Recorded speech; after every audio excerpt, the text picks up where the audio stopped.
Welcome to the Reparenting Daily podcast. In this podcast, we'll dive deep into reparenting, exploring tools and resources to help us through our journey.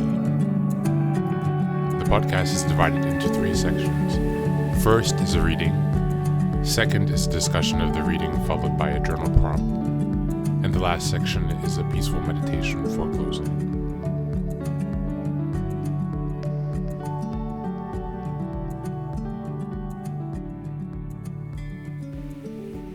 Good morning, good afternoon, and good evening from whenever and wherever you're joining us.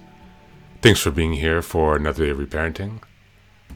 Today we're going to be reading from the ACA Daily Meditation, Strengthening My Recovery. This is on Self-Sabotage from August 27th.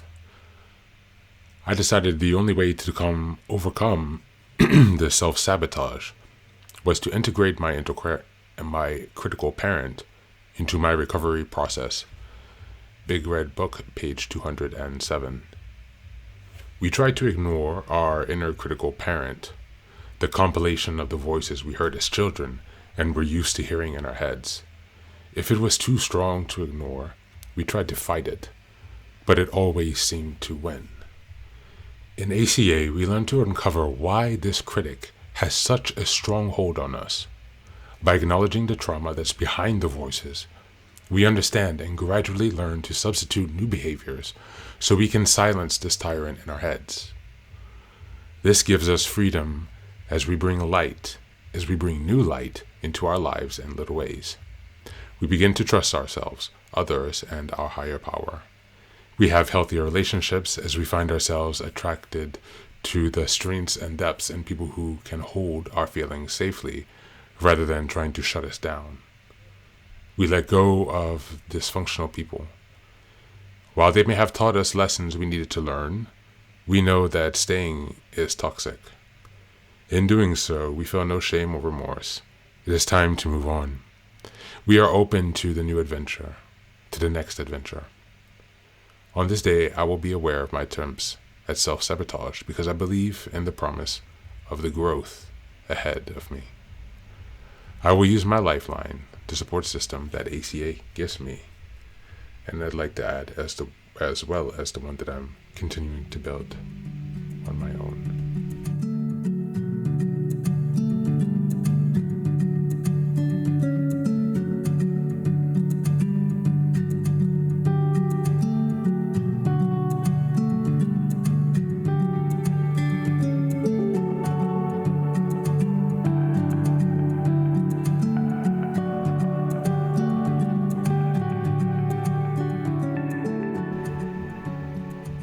Welcome back.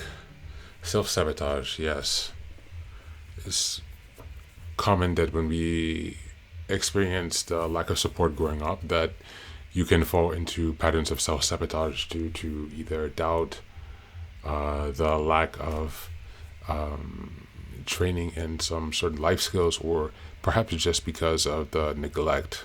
There has been some ingrained expectation of failure, and so fears of failure, fear of success, fear of connection, all of these fears can drive your behavior in a way that leads to self-sabotage.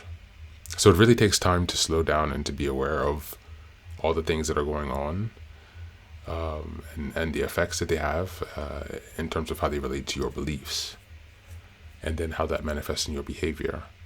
That's how we can track and identify self-sabotage. And so today, let's try to reflect on the areas in life where you are aware of self-sabotage. Which areas of your life? At work, with finances and relationships? Relationships like with friendships, family, or only your romantic relationships?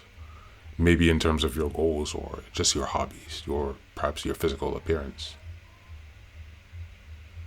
Now take one of those and dig a bit deeper to try to understand where that self-sabotage originates. What is the fuel driving that? What is the belief behind it? What is the fear behind it? Thanks for being here today. As always, take care of yourself and be well.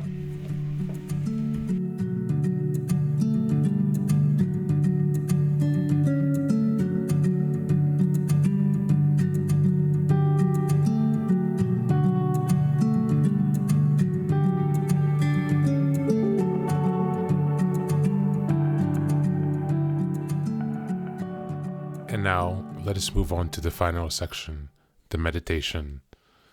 This is an unguided meditation. I will simply provide some music and you can take some time to relax. Please feel free to choose a location and a place where you feel safe and where you can be undisturbed for the next 10 minutes. You can choose to be sitting down, standing, as you like, wherever you are most comfortable. Thank you for being here and enjoy the meditation.